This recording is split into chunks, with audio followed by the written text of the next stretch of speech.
There's something magical about containers. They're not just workarounds for people without garden space. They're actually one of the most rewarding ways to grow. You get mobility, control, and the chance to create these little pockets of color and life exactly where you want them. Whether you're working with a tiny balcony, a sun-drenched patio, or a shaded corner that needs some love, container gardening removes almost every excuse that's ever stopped someone from growing flowers. I'm James Scott, and if you're new to the channel, Golden Age Gardening is all about making gardening feel less like a chore and more like something you actually want to do. We focus on plants that don't demand perfection, the kind of flowers that forgive a missed watering or a less than ideal spot. And containers? They're the perfect platform for that kind of gardening. If you've ever walked past a container garden and thought, I wish I could do that, this video is for you.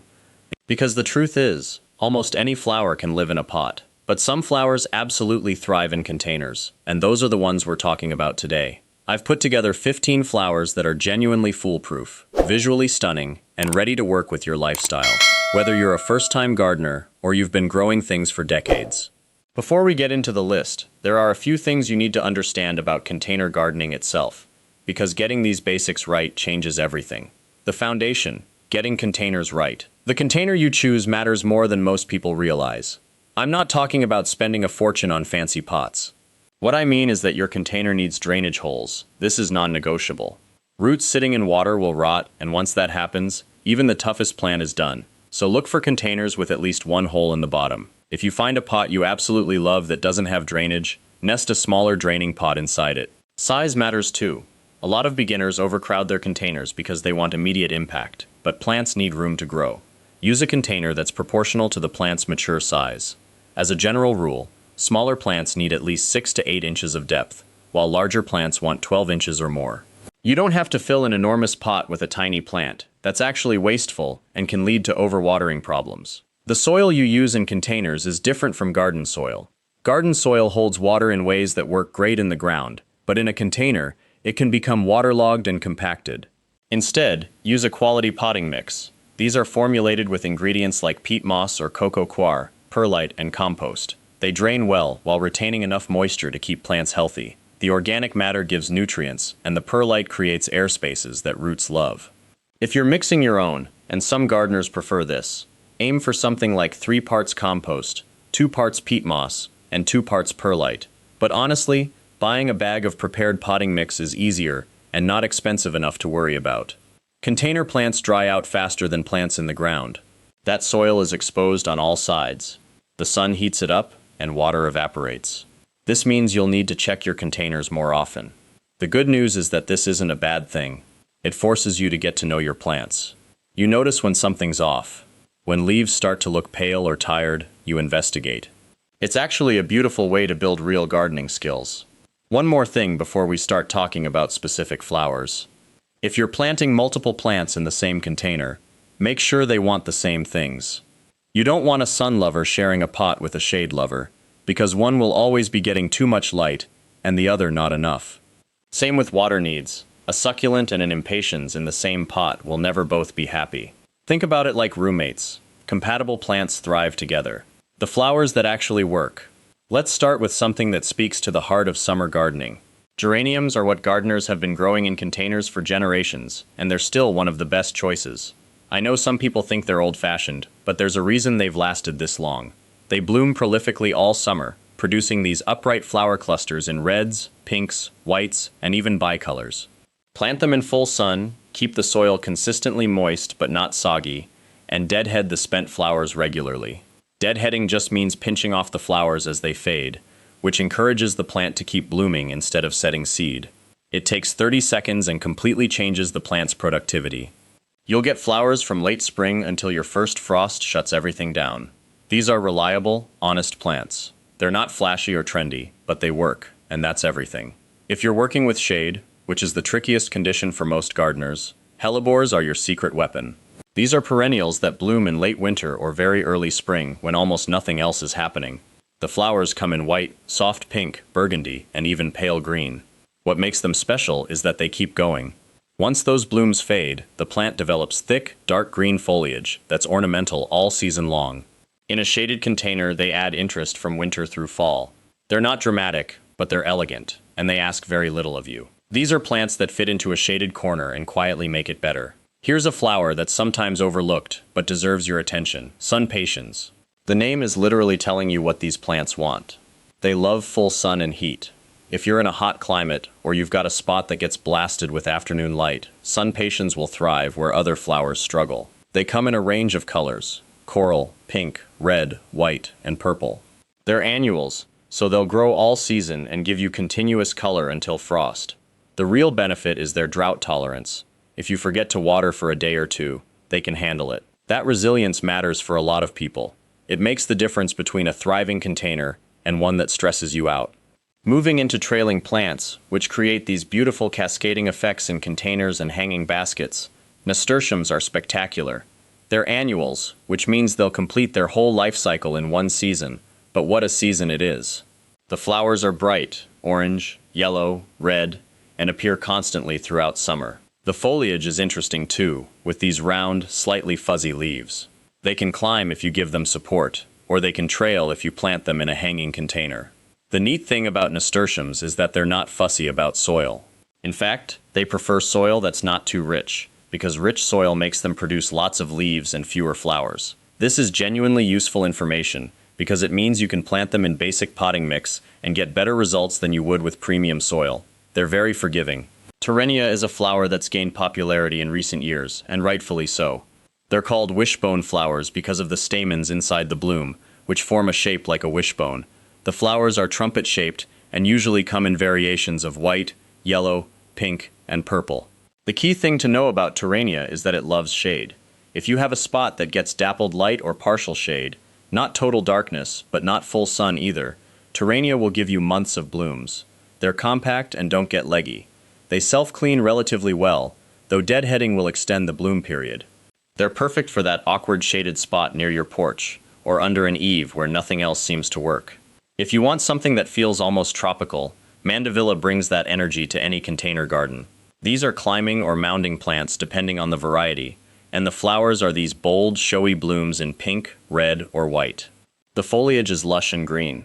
If you choose a vining variety, provide a small trellis or stakes so the plant has something to climb. The thing about Mandevilla is that it actually makes you feel like you're creating something special. When people see it, they respond to it. The flowers are large enough and colorful enough that they create immediate visual impact. They want warm weather and sun, so they're perfect for patios in summer. Bring them inside before your first frost, and many gardeners successfully overwinter them indoors. Fuchsias are different. They're unusual in a way that draws attention. The flowers are these delicate, drooping blooms with distinctive stamens, usually in combinations of magenta, red, and purple. There are varieties with single flowers and varieties with double flowers that look almost like tiny skirts.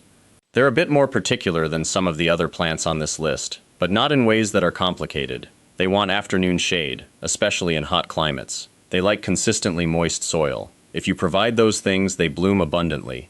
They're perfect for hanging baskets because the blooms dangle beautifully below the foliage. If you appreciate flowers that look a little bit exotic and feel like you're doing something slightly more advanced, fuchsias are your answer. Million bells, the botanical name is Calibrachoa, are something I think of as the perfect container flower. They're trailing annuals that produce absolutely tons of tiny, delicate flowers in colors ranging from solid tones to bicolors with stripes or eyes. The plant creates this dense, full mound of flowers that blooms constantly without needing deadheading. They want full sun and well-draining soil. They're especially good in hanging baskets because of their trailing habit. Plant one in a basket, and by midsummer, it creates this waterfall of color. They're heat-tolerant and drought-resistant. If you're looking for a flower that works hard all season, with minimal demands, Million Bells is it. Impatiens are something I have a lot of affection for. They've been grown in southern gardens for centuries, and that history makes sense because they're incredibly reliable in shade. Most impatiens varieties want partial to full shade. The flowers appear constantly from early summer through fall, and they come in white, peach, apricot, pink, or red. Some varieties have bicolored flowers or fancy petal formations. What's interesting about impatiens is that people sometimes think of them as boring because they're so common. But that commonality reflects their reliability. They bloom prolifically in conditions where most flowers would struggle. If you have a shaded patio or a corner that doesn't get much sun, impatiens will make it colorful. Scaevola, sometimes called fanflower, is one of those plants that feels a little bit more unusual and interesting. The flowers are these delicate, fan-shaped blooms in blue, lavender, or white. The plant has a trailing habit, so it spills over the edges of containers beautifully. What makes Scaevola special is its heat tolerance and low water needs. It's a perennial in very warm zones, but most gardeners grow it as an annual. Here's something useful. If you want to propagate it, Scaevola roots easily from cuttings. You can clip stems, stick them in water or moist soil, and within a couple of weeks you'll have roots forming. It's a practical skill that makes you feel like you're actually propagating plants. If you've never grown flowers in containers before, marigolds are where you should start. Seriously. They're forgiving in almost every way. You can sow seeds directly in soil, and they'll germinate and grow quickly. You can buy small greenhouse plants and they'll take off. The flowers are warm tones, reds, oranges, yellows. They have aromatic foliage, which means the leaves smell interesting when you brush against them.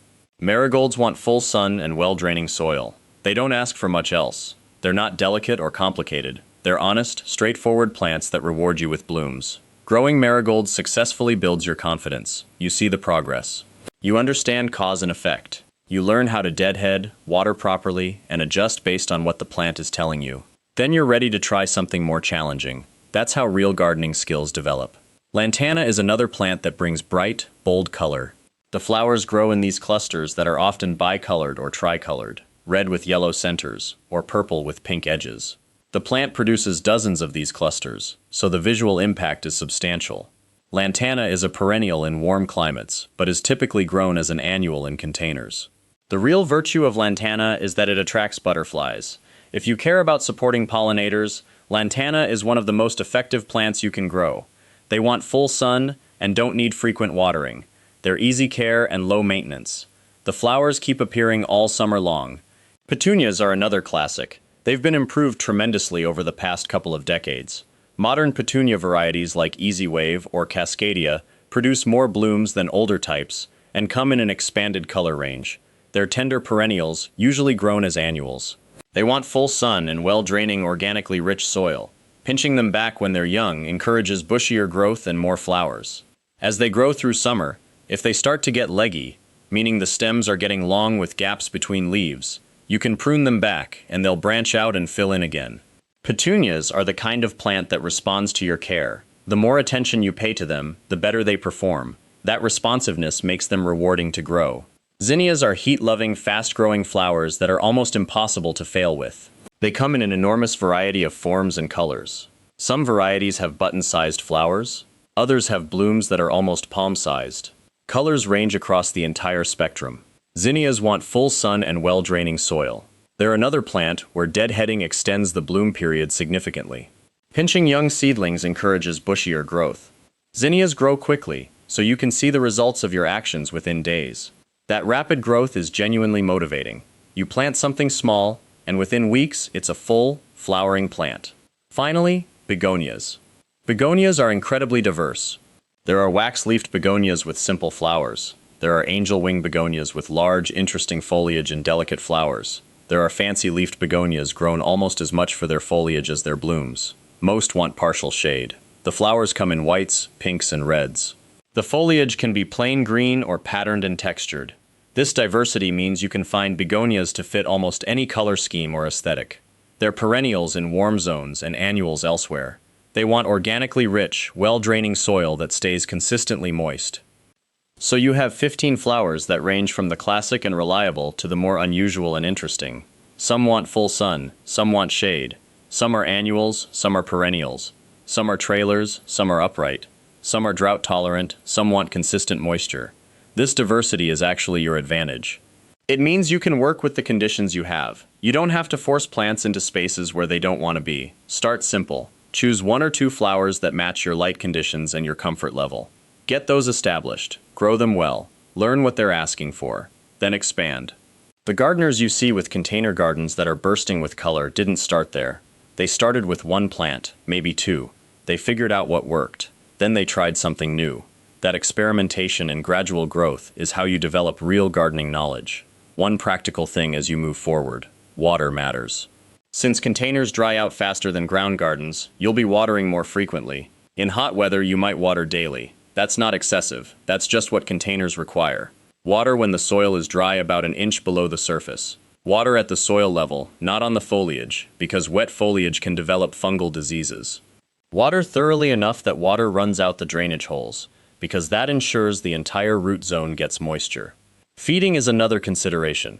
The potting mix you start with has some nutrients, but as the season progresses and you water regularly, those nutrients leach out. You'll need to supplement with fertilizer. This doesn't have to be complicated. You can use a balanced fertilizer, something like 10-10-10, mixed at half strength and applied every 2 weeks. Or you can use a fertilizer specifically formulated for flowering plants, which typically has more phosphorus to encourage blooms. The key is consistency. A little bit of fertilizer applied regularly is better than occasional heavy applications. Container gardening teaches you something important. You can create beauty in small spaces. You can grow flowers on a balcony, on a patio, beside an apartment door. You don't need a large garden. You don't need expensive equipment. You need soil, plants, water, and sunlight. Most people have access to those things. What's missing is usually just the knowledge that it's possible. This is why I'm passionate about sharing information about container gardening. I've seen people's faces change when they realize they can actually grow flowers. They've been believing they can't garden because they don't have a yard. And then they try containers, and suddenly they're growing things, creating beauty, getting their hands in soil. That transformation happens over and over. If this video was helpful, I'd genuinely appreciate if you could like it. It helps other people find these resources. Leave a comment telling me which of these flowers you're most excited to try. I read the comments, and those conversations actually influence what I create next. If you're new here, subscribe to the channel. I put out videos every week focused on plants that don't demand perfection and gardening that feels achievable. Container gardening is accessible. These 15 flowers are proven. Your success isn't a question of talent or special knowledge. It's a question of choosing plants that match your conditions and paying attention to them. That's it. That's genuinely all it takes. Get yourself a container, some potting soil, and one of these 15 flowers. See what happens. I think you'll surprise yourself with what you can grow.